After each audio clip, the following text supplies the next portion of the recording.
Time again for Talking Dogs with Ian Grant, owner of Vermont Dog Boarding and Behavior, VFW Drive Hyde Park. It's the show that delves into the training, socializing, behavior, nutrition, and wellness of your dog. And brought to you by Guy's Farm and Yard with locations in Morrisville, Montpelier, Williston, and St. Albans. If it eats and grows, Guy's can feed it. And we're back with the trainer Ian Grant, and this week, achieving long-term goals. So when do you start working on those goals? I mean, you could start as day one that you get your either puppy or you rescue a dog. I mean, got to start somewhere. Yeah, you look at what you've been able to achieve with Tika after all these years compared to day one, and you're like, well, how much of that was actually achieved on day one? Right. And it takes sometimes a couple of months, and a lot of times people are working on their dogs being able to be, have recall off leash. That's not something that's going to come overnight or even in a couple of weeks, let alone a couple of months. Right. So when long-term goals, you're talking about things that are going to take a while, which I suppose in the grand scheme of training your dog, a lot of things do take a while and for a reason. Absolutely, because as I think about all these different things in my head, like maybe you want to make sure your dog has the right social skills with other dogs and with people. Maybe you want to get your dog out in public and have it well behaved. Maybe it's loose leash walking. Rarely, other than loose leash walking might be the one that actually comes first out of this list. But if you really think about it, it's going to take months here before this becomes automatic. And you're like, I don't think we actually have to work on this anymore. This is just kind of our lifestyle now. The clients that I work with that are the most successful just steadily work at things for probably 8 months to a year. And it's not an everyday thing. We don't have that kind of time. But they just it's just, as they say, chip away at the iceberg and just keep working on it little by little. You can get there, but again, us humans, we have our phones in our hands and everything's at our fingertips. We want everything with our dogs at our fingertips and to happen yesterday. Right. And unfortunately, that's not the reality of it. Right. Because if it is a step-by-step plan, maybe it's 8 or 10 steps, you can't say once they get the first one, okay, let's go right to the second one. Let's go right to the third one. Yeah. You really have to get to the first one and achieve it and leave it for a while. Leave it. Oh, there's that word again. And then go to the next step next time. Yeah. So, obviously I'm a big proponent on us taking our dogs for regular walks, getting them out. A long-term goal for me is to just be able to just drop the leashes and just have my dogs next to me walking. And so what I work on is, we start out our walk on leash and I get the state of mind and we get into a rhythm and we get into a groove. And then I take a leash and I just hook it to my belt and I just keep walking. So I can basically let go of it with my hands, but it's still hooked to me. Make sure I can maintain that state of mind. And then I can just drop the leash on the ground and let the dog drag it, but stay right next to me. And then eventually that leash the idea is that the leash goes away because you have all that control. That's not going to happen in 2 days, or a week. But so when we talk about step by step, we have to really create those steps and go, okay, I can't jump. I can't skip ahead and go from my dog being on leash to completely off after a few days and expect this to be 100% in line and work the way I want it to. But I'm just going to keep working at it a little bit every day. And the other part of this, too, we have to remember is that there's going to be some days where it's just not in sync. It's just they're different, we're different, but making sure that those days are still, productive, but you just may not get to where you want to get to that day. That's okay. And then the next day you might be surprised at where you get. So it's not always just going to be better each day. It's going to be a roller coaster to some degree. So are some goals unachievable for some dogs? I mean... That's a good question. I think it's funny. The first thing that I thought of when you said that was environmental, meaning, for a dog that lives in the city, how long before that dog could be fine off leash in the country and vice versa, because my dogs in the city, I have no idea how they would. How would you know? Yeah.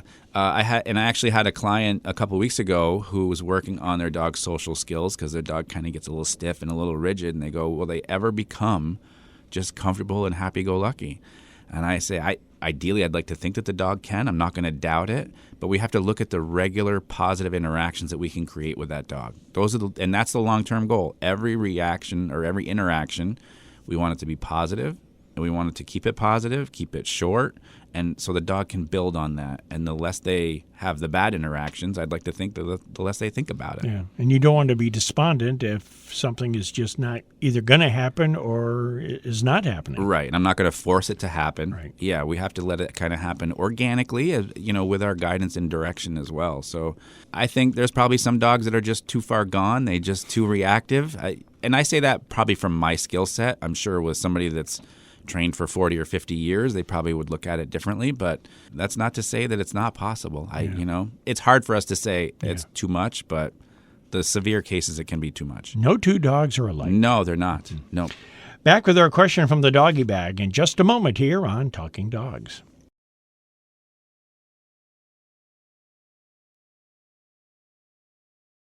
Back with Talking Dogs with Ian Grant from Vermont Dog Boarding and Behavior, VFW Drive Hyde Park. To find out more about his programs and his facility, go to VermontDogBoardingAndBehavior.com, all spelled out. Our question this morning, Ian, when my dog sees another dog on a walk, he just freezes and stares. What should I do? So is that showing trepidation, fear? Yes and yes to start with. Yes. It also could mean intensity. It could mean that they're ready to blow up. It's very contextual. This is the gray area of dog training. But if we look at this kind of like under one big umbrella, this is silence, right? Freezing and staring. Think about that. If somebody just all of a sudden from across your office or across the room just stared at you and was frozen still, you'd probably kind of be, what is happening here? Yes, exactly. Because it's a lot of tension. For me as a dog trainer, when I see, it sounds funny, when I see silence from a dog, it's a little unnerving sometimes because they're just so intent. They're so focused on that one thing, which in this situation, it's another dog. So this is freezing as in stop walking and everything. Everything. And sometimes dogs will actually even hold their breath, too. They'll freeze that much, which is interesting when you don't see their stomach moving and their chest moving. Yeah. So number one, you're probably too close to the other dog. That's to start with, because in some situations, we've talked about dogs that will, bark at other dogs on leash and get really reactive or even excited. That's a very, visual and you can hear all the noise kind of thing. It's not this situation, but they're both probably too close to what's happening. So number one, space is always your best friend when it comes to that. Two, I would probably make sure that I drain a lot of energy before I actually go for a walk. Sounds funny, but I may do this through play, through making their brain work. We've talked about obstacle course type stuff just to get them focused on something else. And then I would probably work on this slowly. I always say, farmers markets are great from a distance because there may be one or two dogs that are kind of come and go. But from a distance, this may give us a chance to just kind of work with our dog and be like, okay, if I can be 50 yards away and you can still hear me and talk to me and I can still get you to sit and follow me around on leash, now we're making some progress. And then the goal is to eventually just get closer and closer. But as we talk about long-term goals, this is not something that's going to be short-term and the dog's going to be happy-go-lucky when it sees another dog tomorrow. This is something that has to get worked on, and it's going to take some time. If you have a question for Ian, you can email him directly to info@VermontDogBoardingAndBehavior.com. Next week, more lists. I love it here. The top, what was it?